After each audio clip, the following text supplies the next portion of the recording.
Baiklah, saya akan lanjut dengan Dr. Nunuk Mardiana yang akan menyampaikan ini tadi yang ditunggu-tunggu tadi, hipertensi pada COVID. Dr. Nunuk saat ini sebagai Kepala Instalasi Hemodialisis Rumah Sakit Dr. Sutomo Fakultas Kedokteran UNER. Instalasi dialisis mungkin kalau yang sering lewat Rumah Sakit Dr. Sutomo di pojok barat yang gedungnya megah sekali itu. Instalasi dialisis saya kira terbesar di Indonesia itu. Karena bisa terisi 100 mesin. Dan rupanya kalau di sini gubernurnya Ibu Khofifah, wali kotanya Ibu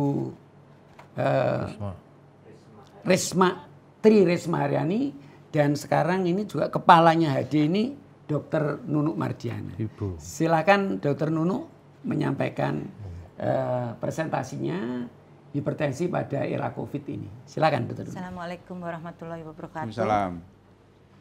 Selamat pagi menuju siang, sahabat sekalian yang saya hormati. Saya mendapat tugas untuk menyampaikan masalah tata laksana hipertensi pada era COVID-19. Saudara sekalian, rasanya bicara hipertensi ini sudah sering kali dilakukan pada round table RTD, pada simposium-simposium dan seminar-seminar. Tidak mengherankan oleh karena kalau kita bicara hipertensi, maka masalah yang utama adalah bagaimana kita mencegah dampak daripada hipertensi ini pada target organ. Jadi yang sering kita tahu bahwa dampaknya adalah tentu saja bisa mengalami stroke, bisa terjadi masalah pada retina kita, bisa terjadi gangguan pada jantung, bisa terjadi gangguan pada ginjal dan pada pembuluh darah perifer. Ini semua adalah bagian dari kerusakan organ-organ yang harus kita lindungi akibat dari hipertensi. Dan kita tahu prevalensi hipertensi ini masih cukup tinggi, begitu juga di negara kita. Sebelum saya menyampaikan hubungan antara hipertensi dengan COVID ini, maka saya akan mengingatkan kembali bagaimana kita mengklasifikasikan daripada hipertensi.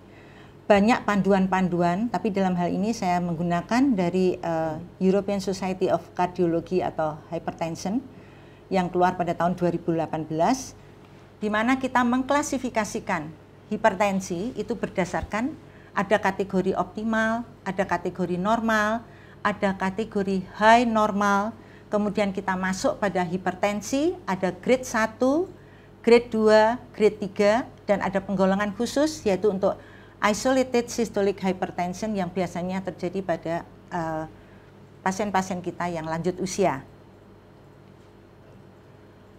Kapan kita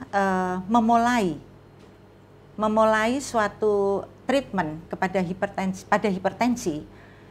Pada dasarnya, baik mulai high normal maupun sampai grade 1, 2, dan 3, yang kita kedepankan dahulu adalah lifestyle modification. Untuk high normal, kita baru menetapkan treatment dengan obat apabila pasien kita tadi termasuk dalam kelompok yang very high risk, dengan risiko yang sangat tinggi untuk mengalami cardiovascular disease, terutama adalah coronary artery disease. Sedangkan untuk grade 1, kita akan memberikan obat-obatan setelah lifestyle, yaitu pada mereka yang termasuk golongan risiko tinggi dan risiko sangat tinggi, mereka yang mempunyai gangguan ginjal, dan mereka yang mengalami hypertension mediated organ damage, seperti tadi yang saya sampaikan. Sedangkan obat-obatan ini bisa juga diberikan kepada pasien yang termasuk golongan risiko rendah atau sedang apabila dalam 3-6 bulan lifestyle modification kita tidak bisa mencapai target. Sedangkan untuk grade 2 dan grade 3 setelah setelah kita intervensi dengan lifestyle modification, maka harus segera diberikan treatment obat-obatan pada semua kelompok pasien dan diharapkan dalam 3 bulan sudah bisa mencapai kontrol, sudah terkontrol. Berapa sebetulnya target tekanan darah yang ingin kita capai? yaitu untuk umum hipertensi secara umum, maka targetnya adalah untuk usia 18 sampai 65 tahun kalau bisa adalah target 130 atau lebih rendah, tetapi tidak dianjurkan kurang dari 120. Karena saya adalah lebih mendalami pada ginjal, maka khusus untuk pasien-pasien dengan penyakit ginjal kronis targetnya adalah kurang dari 140 sampai 130 apabila pasien bisa toleran. Sedangkan yang usia lebih tua selalu ada kata-kata bila pasien toleran. Bagaimana sebetulnya strategi pengobatan pada hipertensi? Di sini ada beberapa rekomendasi, yaitu dari ESC atau ESH. Kita tahu bahwa ada beberapa kelas obat hipertensi itu cukup banyak. Tetapi direkomendasikan untuk memilih ACE inhibitor, kemudian angiotensin reseptor blocker, kemudian beta blocker, kalsium channel blocker, dan diuretik. Ini adalah 5 kelas obat hipertensi yang disarankan untuk dilakukan, didahulukan dalam mengobati hipertensi. Di dalam rekomendasi ini, yang perlu juga ditekankan adalah direkomendasikan untuk melakukan treatment secara dengan pemberian obat kombinasi untuk sebagian besar pasien dengan hipertensi, dan disarankan kombinasi pertama sebaiknya menggunakan RAS blocker. Di sini bisa menggunakan ACE inhibitor atau angiotensin receptor blocker yang bisa dikombinasikan dengan kalsium channel blocker atau diuretik. Rekomendasi yang perlu juga dicatat adalah dalam memulai treatment antihipertensi setidaknya disarankan untuk 2 kombinasi obat. Lebih disukai apabila kombinasi tadi tidak terpisah tetapi dalam bentuk single pill combination, tetapi karena harganya mahal, saya rasa kita tetap bisa mengkombinasikan dalam bentuk terpisah. Pengecualian apabila pada orang dengan usia sangat tua, kemudian pada risiko rendah, jadi risiko kardiovaskuler yang rendah, serta grade 1. Ini adalah treatment strategi untuk hipertensi yang tanpa komplikasi. Jadi di sini bisa kita lihat bahwa sebagai terapi awal kita bisa langsung menggunakan 2 kombinasi. Apa 2 kombinasi tadi? Adalah ACE inhibitor atau ARB plus kalsium channel blocker atau diuretik. Sedangkan bila ini belum terkontrol, maka kita bisa menggunakan triple kombinasi, yaitu ACE inhibitor atau ARB plus kalsium channel blocker dan diuretik. Bila ini tetap belum terkontrol, maka kita bisa masuk ke step ketiga, yaitu triple kombinasi ditambah obat-obat yang lain, yaitu seperti spironolakton atau penggunaan alpha blocker atau beta blocker. Bagaimana untuk pasien dengan chronic kidney disease? Tidak jauh berbeda, hanya saja pada inisial terapi dengan 2 kombinasi, kita bisa tetap menggunakan ACE atau ARB plus CCB atau ACE atau ARB plus diuretik. Apabila GFR-nya sudah kurang dari 30 ml per menit, maka sebaiknya kita menggunakan loop diuretik dan tidak menggunakan thiazid. Apabila kombinasi tersebut tetap tidak bisa, maka kita bisa triple kombinasi, yaitu ACE atau ARB, CCB, dan diuretik. Apabila tetap tidak mampu, maka triple kombinasi kita bisa tetap menambahkan spironolakton, tetapi mohon kehati-hatian oleh karena spironolakton ini merupakan antagonis daripada aldosteron di tubulus distal ginjal, sehingga bisa menyebabkan hiperkalemi.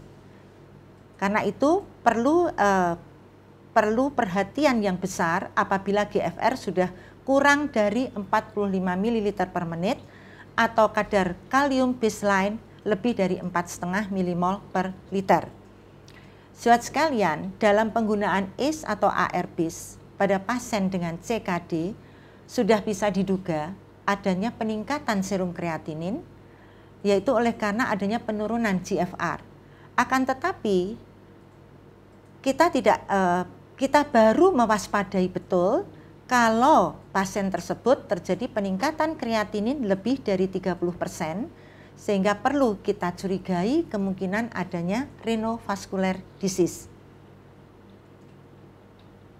Mengingatkan kembali tadi seperti yang sudah disampaikan Dr. Pranowo, jadi bagaimana RA sistem ini bekerja, yaitu dari angiotensinogen akan dirubah menjadi renin, kemudian menjadi angiotensin 1 yang akan dirubah oleh ACE, kemudian menjadi angiotensin 2, dan angiotensin 2 ini bekerjanya adalah melalui reseptor AT1 dengan dampak yang sangat buruk untuk tubuh kita, yaitu menyebabkan vasokonstriksi, menyebabkan stres oksidatif, aktivasi daripada sympathetic nervous system, kemudian dia menyebabkan retensi natrium dan retensi air, meningkatkan kontraktilitas daripada miokard, proliferasi dan sel growth, juga aldosteron, pelepasan aldosteron, vasopresin, serta menghambat rilis daripada renin. Jadi dampak dari angiotensin 2 yang kita kenal sebagai vasokonstriktor kuat itu bekerjanya melalui AT1 reseptor dan menimbulkan berbagai masalah pada tubuh kita. Saya ingin menyampaikan suatu studi, yaitu hubungan antara obat-obat yang menghambat renin angiotensin sistem apabila di stop, bagaimana hubungannya dengan all-cause mortality di antara pasien-pasien CKD yang mempunyai GFR rendah. Ternyata dari penelitian tersebut ditunjukkan bahwa apabila ACE maupun RRB terus digunakan secara terus-menerus, maka dapat meningkatkan survival pasien tersebut dibandingkan mereka yang menghentikan penggunaan ACE inhibitor dan ARB. Selain itu, apabila ACE inhibitor dan ARB ini terus digunakan secara terus-menerus, tidak di stop, maka dia akan menyebabkan free of miss. Jadi miss ini adalah cardiovascular event ya. Major associate cardiovascular event. Jadi di sini termasuk myocard infarction, termasuk stroke, termasuk heart failure dan sebagainya. Bisa diperbaiki. Jadi kejadian-kejadian yang menyangkut cardiovascular event akan lebih berkurang apabila penggunaan ACE inhibitor dan ARB ini digunakan secara terus-menerus dibandingkan mereka yang menyetop penggunaan ACE dan ARB. Bagaimana hubungan antara hipertensi dan COVID-19 ini?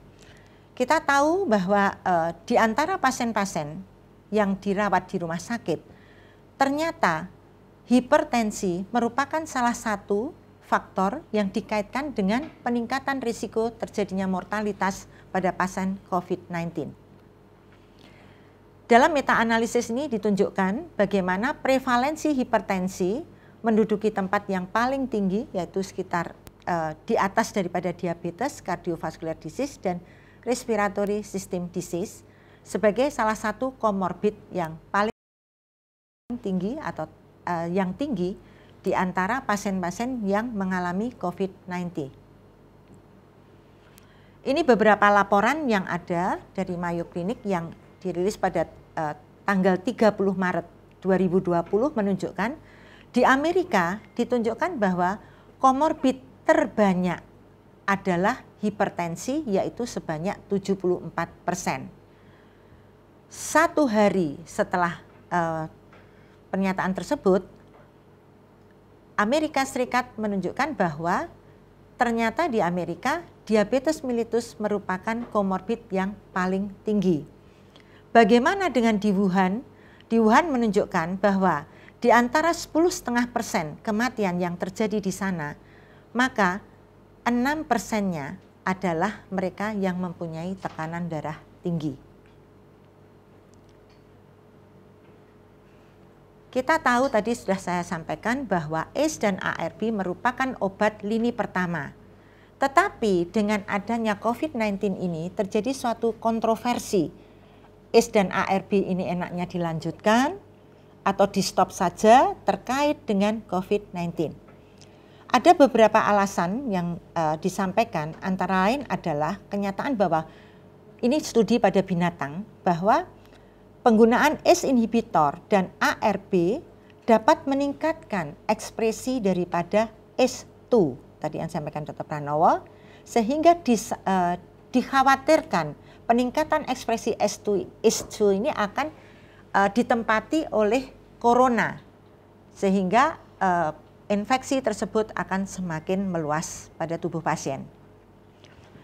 Ini saya ingin menyampaikan gambar ini sama ya tadi dengan bagaimana kerja angiotensin 1 dan angiotensin 2. Jadi dari angiotensin oleh ACE akan dirubah menjadi angiotensin 2. Angiotensin 2 tersebut akan berikatan dengan AT1 reseptor yang akan memperburuk kondisi pada pasien dengan COVID-19, yaitu terjadi acute lung injury, terjadi remodeling pada myocardial infarction, terjadi vasokonstriksi dan permeabilitas vaskuler yang ditingkatkan.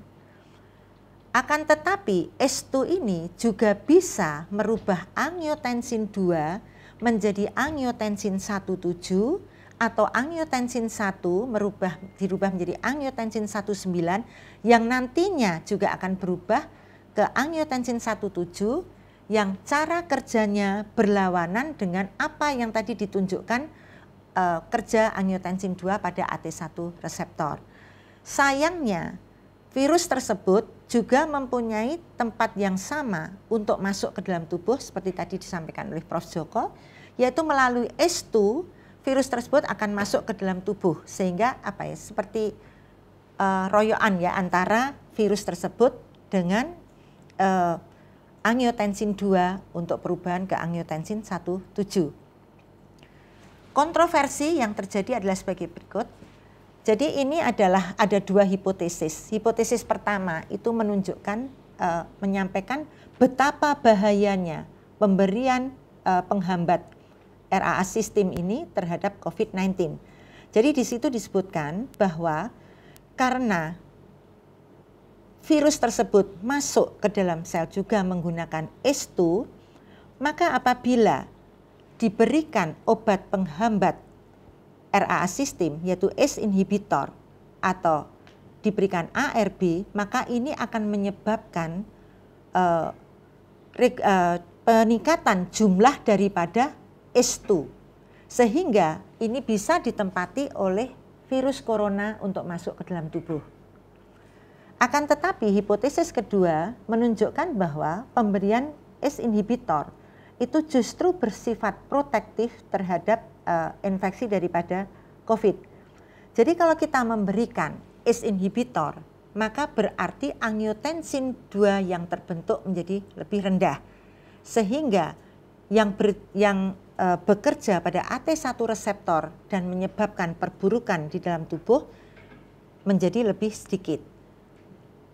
Kalau kita memberikan angiotensin reseptor blocker, obat ini langsung menghambat kerja angiotensin 2 pada AT1 reseptor, maka dia akan juga memperbaiki kondisi-kondisi yang dicetuskan oleh kerja angiotensin 2 melalui AT1 reseptor. Sehingga kondisi yang terjadi adalah perbaikan daripada inflamasi dan perbaikan daripada fibrosis pada cedera yang terjadi pada paru. Jadi ditunjukkan bahwa ekspresi daripada ACE2 kalau ini berikatan dengan coronavirus, maka dia akan mengalami down regulation. Jadi ACE2 ini akan menurun. Karena dia menurun, maka dia akan menyebabkan aktivasi daripada RAA sistem sehingga terjadi kerja daripada RAA sistem, terbentuknya angiotensin 2 yang berlebihan. Dan ini bisa mengeksaserbasi daripada progresi pneumonia. Oleh karena itu, sebetulnya pemberian ACE inhibitor maupun ARB akan mempunyai dampak yang baik karena dia akan menghambat hiperaktivasi daripada RAA sistem yang tadi diinduksi oleh karena down regulation daripada S2 akibat yang berikatan dengan corona tadi.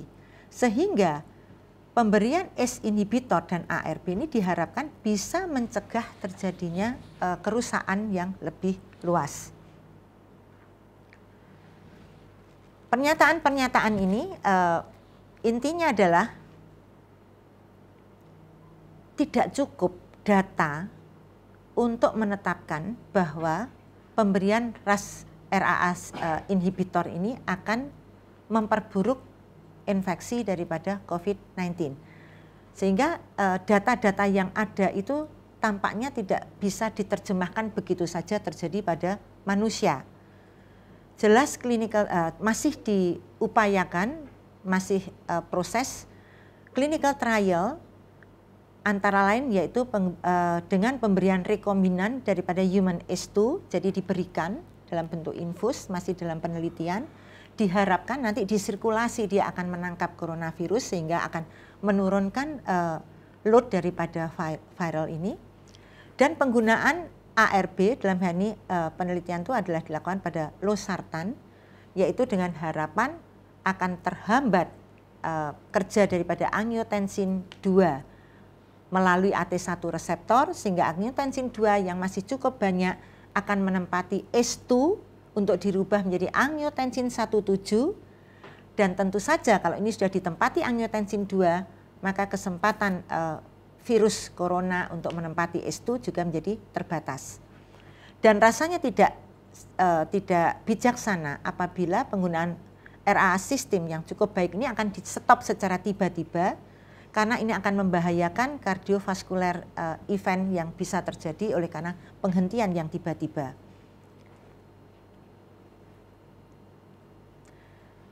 Saudara sekalian, ini hanya gambar saja yang menunjukkan di mana spike protein daripada coronavirus yang berwarna merah ini berikatan dengan S2 reseptor yang berwarna biru. Jadi kami mengingatkan kembali, jadi yang pernyataan tadi adalah angiotensin 2 oleh S1 akan dirubah menjadi angiotensin 1, dirubah S1 menjadi angiotensin 2, bekerja di AT1 reseptor dan ini menimbulkan berbagai masalah perburukan pada tubuh. Selain itu, angiotensin 2 tadi akan menduduki S2 yang juga menjadi tempat daripada corona untuk dirubah menjadi angiotensin 1,7 yang mempunyai sifat berkebalikan daripada kerja angiotensin 2 pada AT1 reseptor. Jadi dia mempunyai sifat vasodilatasi, anti-apoptosis, anti-fibrosis, anti-proliferation dan menurunkan hipertensi, fibrosis pada kardiak, menurunkan trombosis dan diharapkan juga menurunkan ARDS. Apabila kita memberikan ACE inhibitor maka akan menghambat S1 sehingga tidak terbentuk angiotensin 2 atau angiotensin yang terbentuk menjadi sedikit, yang bekerja di AT1 reseptor juga menjadi sedikit. Sedangkan ARB bekerjanya adalah menghambat di AT1 reseptor, tetapi dia merangsang S2 untuk merubah angiotensin 2 menjadi angiotensin 1,7 yang kita harapkan mempunyai sifat-sifat untuk perlindungan terhadap tubuh melawan apa yang dikerjakan melalui AT1 reseptor. Bagaimana hubungan antara penggunaan ACE inhibitor dan ARB ini dengan survival pada pasien hypertension? Ternyata didapatkan studi tersebut bahwa pasien-pasien yang mendapatkan ACE inhibitor dan ARB mempunyai secara statistik, secara signifikan menurunkan all-cause mortality sebanyak 71%. Selain itu, dalam penelitian tersebut ditunjukkan bahwa pasien-pasien dengan hipertensi mempunyai secara signifikan terjadi peningkatan 40% peningkatan all-cause death pada pasien-pasien yang hipertensi dibandingkan pasien-pasien yang tidak hipertensi. Jadi pada pasien COVID-19 yang mengalami hipertensi meningkat kematiannya menjadi 41%. Hal yang lain, ternyata penggunaan ACE inhibitor dan ARB juga dihubungkan dengan penurunan daripada rate daripada septic shock. Jadi ini dipublis ada 17 ini menunjukkan bahwa ternyata pada pasien-pasien yang menggunakan ACE inhibitor dan ARB didapatkan persentasi daripada kematian yang lebih sedikit dibandingkan mereka yang tidak menggunakan ACE inhibitor maupun ARB. Jadi secara klinis data-data yang ada itu menunjukkan keuntungan daripada penggunaan ACE inhibitor dan ARB. Di mana di sini ditunjukkan bahwa mereka yang menggunakan ACE inhibitor dan atau ARB angka kematiannya hanya 3,7%, sedangkan yang tidak menggunakan angka kematiannya pada era COVID ini, pada mereka pasien COVID, sebanyak 9,8%.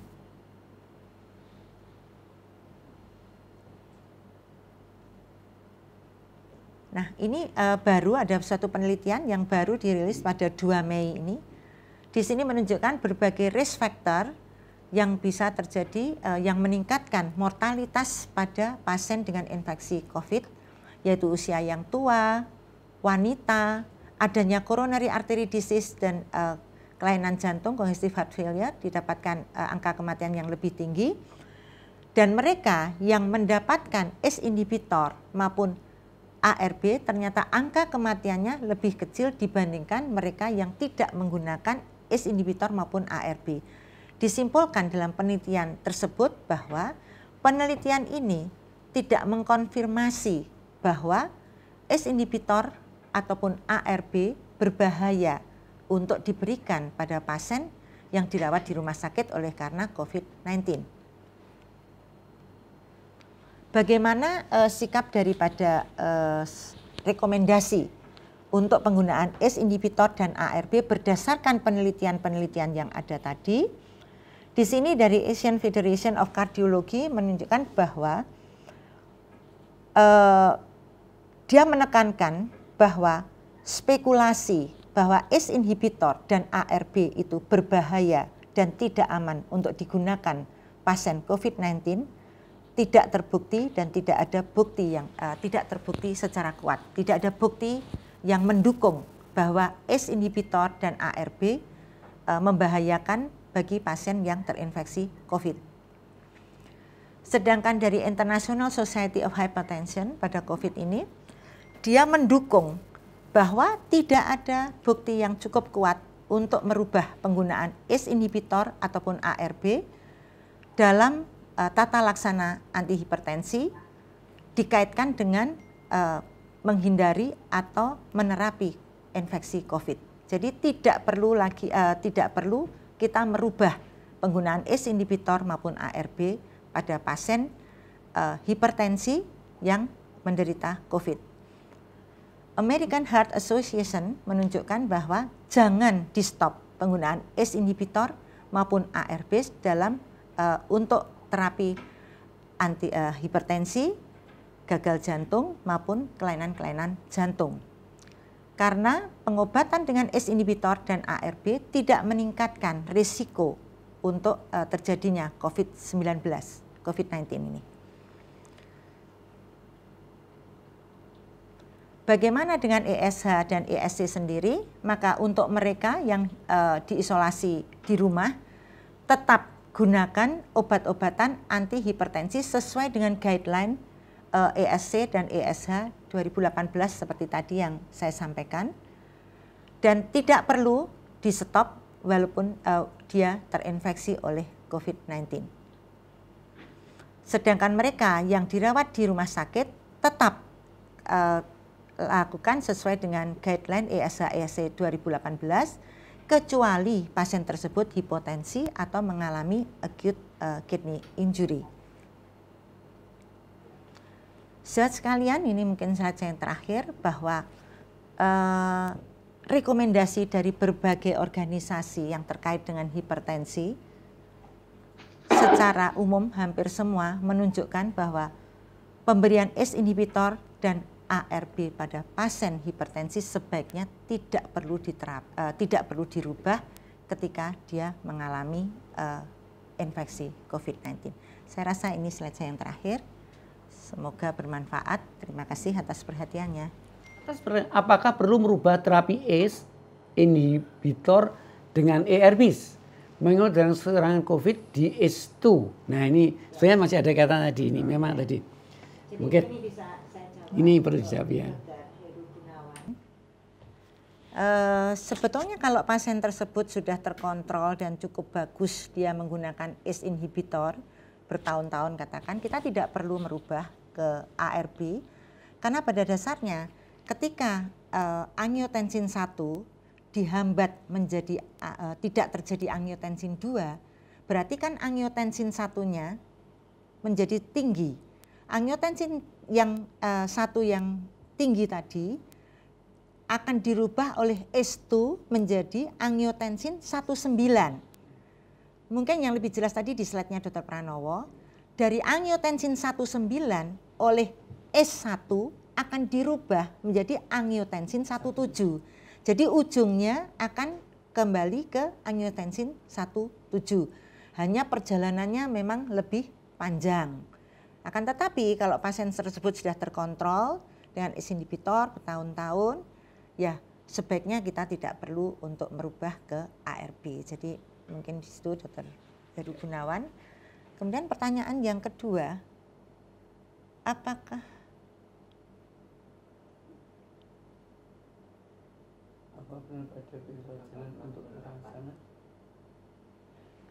maksudnya apakah hipertensinya ya?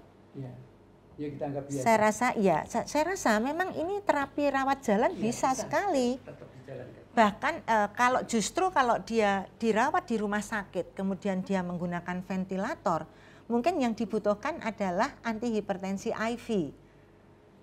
Kalau dia tidak bisa, kalau dia masih tinggi dan dia belum menggunakan, katakan belum menggunakan nasogastrik tube ya, itu baru. Tapi justru yang kita sampaikan tadi, penggunaan ACE inhibitor maupun ARBs bisa digunakan pada pasien rawat jalan maupun pasien lansia.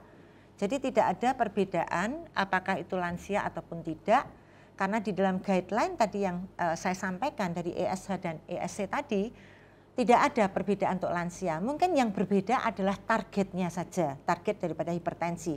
Tetapi kapan kita menginisiasi, obat yang diberikan tetap sama. Jadi boleh diberikan pada pasien rawat jalan, boleh diberikan pada pasien yang lansia. Saya rasa itu.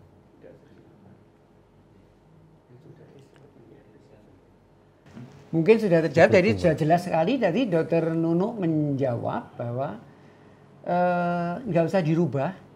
Sebaliknya yang sudah lain ya nggak usah dirubah.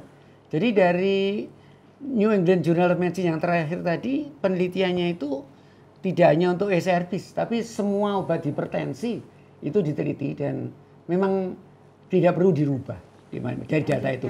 Saya lanjutkan saja. Tapi sekali lagi data tadi bukan data suatu randomized study.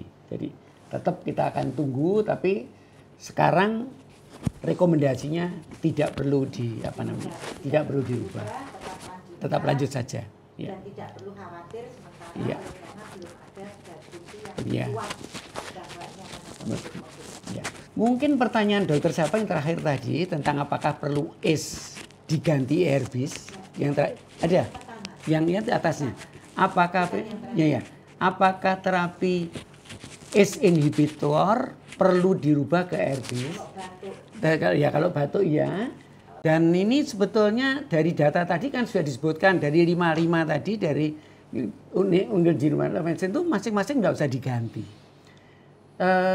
Pertanyaan tadi timbul, memang tadi disebutkan di depan, tadi Dr. Nunuk juga menjelaskan di awal cerita tadi memang ada kontroversi tadi itu. Dr.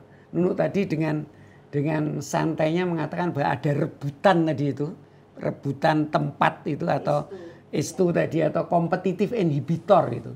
Kalau kita mengacu teori competitive inhibitor antara COVID dan angiotensin 2 pada S2, maka di situ memang kalau dikasih ER bis, maka angiotensinya tinggi. Angiotensinya 2 tinggi akan ngeblok S sehingga COVID-nya tidak bisa masuk. Nah, jadi teori itu yang kemudian menjelaskan kenapa kalau gitu kan baik S saja gitu. Maaf, baik ER bis saja. Pertanyaan tadi kan kok dirubah ke ER bis. Ternyata dari data penelitian yang terakhir tadi sama saja ternyata enggak. Mungkin tadi Dr. Nunu sudah terangkan dengan baik sekali tadi bahwa ternyata angiotensin 1 pun juga ke 19. Angiotensin 1 pun juga butuh S2.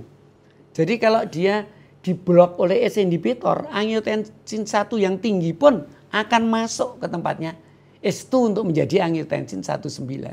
Jadi saya kira sama saja. Jadi baik itu diblok oleh S inhibitor oleh ER bis, maka S2-nya akan ditempati oleh ER bis maupun oleh angiotensin 2 maupun angiotensin 1. Ya. Sama. Ya. Jadi kesimpulannya dari rekomendasi saat ini tidak perlu dirubah. Dan karena dari data-data yang ada tidak perlu dirubah.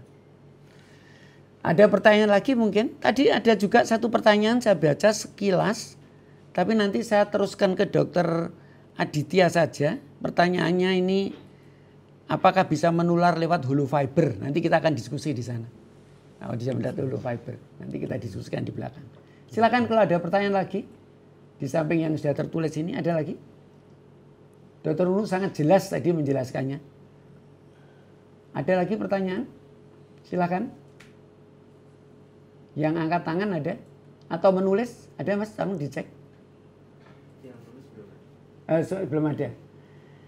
Jadi tadi kesimpulannya sudah jelas sekali dan rekomendasi dari berbagai organisasi, baik dari European Guideline, ya tidak dari American Guideline, dari mana semua menganjurkan untuk dilanjutkan, semua masih melanjutkan diteruskan. Ya. Kalau sudah cukup jelas, mungkin kita akan lanjut ya. Karena ini isunya jelas kok sekarang. Tadi memang di awal kita ragu-ragu ini ya apa enggak ya. Nah, tapi dengan keterangan Dr. Nunu yang jelas tadi kita mungkin sudah sepakat untuk diteruskan. Karena ini merupakan rekomendasi penata laksanaan hipertensi. Jadi pasti banyak di antara kita sendiri dan pasien-pasien kita sendiri yang menggunakan ACE inhibitor dan ARB dengan jadi harapan kami untuk saat ini aman dan lanjutkan saja daripada nanti kalau Anda stop, maka yang terjadi adalah dampak daripada